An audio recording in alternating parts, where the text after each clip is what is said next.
I'm going to talk a little bit about Hannah, who is happy to be identified, especially since she's been on the local television.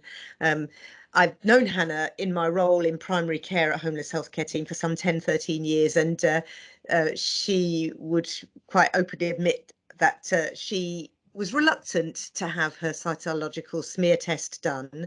Um, in large part because both her adopted parents had died of cancer, and that had left her with a sort of endogenous fear of a similar diagnosis. And we talked around that and talked around how we would really feel that having the test done would actually put her in a position of power, and that it was treatable and better treated in early stages.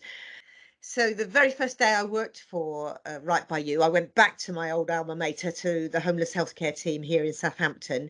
And as I was talking with my ex-colleague, he said, I need to refer someone to you today. And my heart sank when he told me that Hannah had a terminal diagnosis of cervical cancer. She was in the hospital at that time, but having been street homeless prior to that, was to be discharged to one of our local hostels, with which I was very familiar. So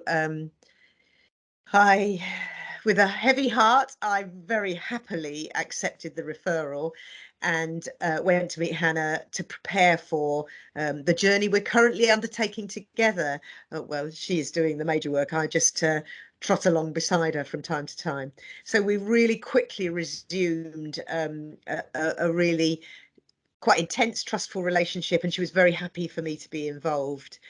So once back in the hostel, there were a number of things we needed to sort out: how we were going to manage her daily pain relief, with everything from pregabalin, gabapentin to morphine, especially in view of her declining renal function, and the impact that morphine had upon that. And ultimately, when her stents ceased to work and her renal function declined rapidly, we had to change her from morphine to oxycodone. But I liaised with our local pharmacy, who were wonderful, and issued her daily doses of her morphine, and now currently of her oxycodone, so that we could manage it in a way that was both safe for Hannah and not a risk, didn't present a risk of theft or abuse by other residents with whom she was interacting, and might at any time have perhaps wished to misuse Hannah's medication. So we quickly established that, and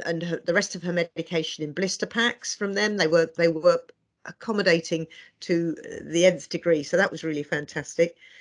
We set about getting the equipment. I have mentioned that I had a little contretemps with the local Red Cross in acquiring her wheelchair, so that at the time that she could still go out, we were able to have that, and her co-residents or friends that could take her to places that she still wanted to see was quite an exciting prospect. And we, without putting it together as a bucket list as such, she expressed a desire to want to go to Madame Tussauds. So for the first time ever, I think, a stretch limo drew up at the local hostel, to much interest of residents and staff.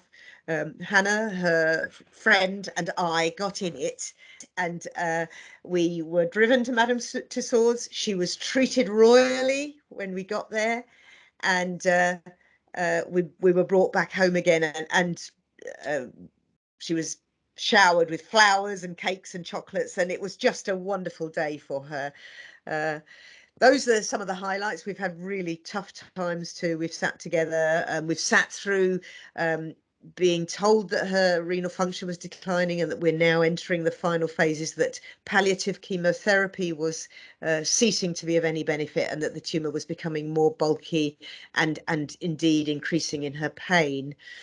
We were challenged also to get a sufficient supply of anticipatory medication that we could also keep safely in a hostel which is not under the governance of CQC.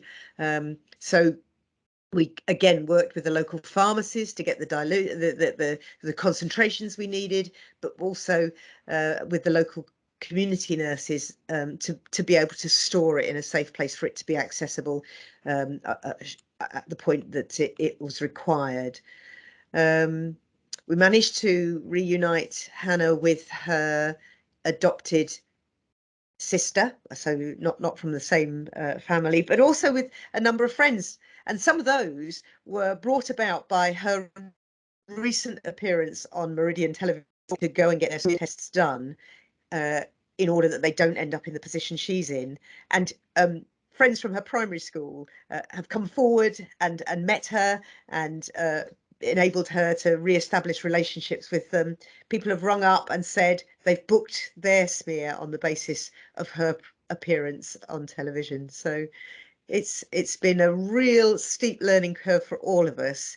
It's been really, really tough for Hannah, but a privilege to be alongside her and learn so much from her.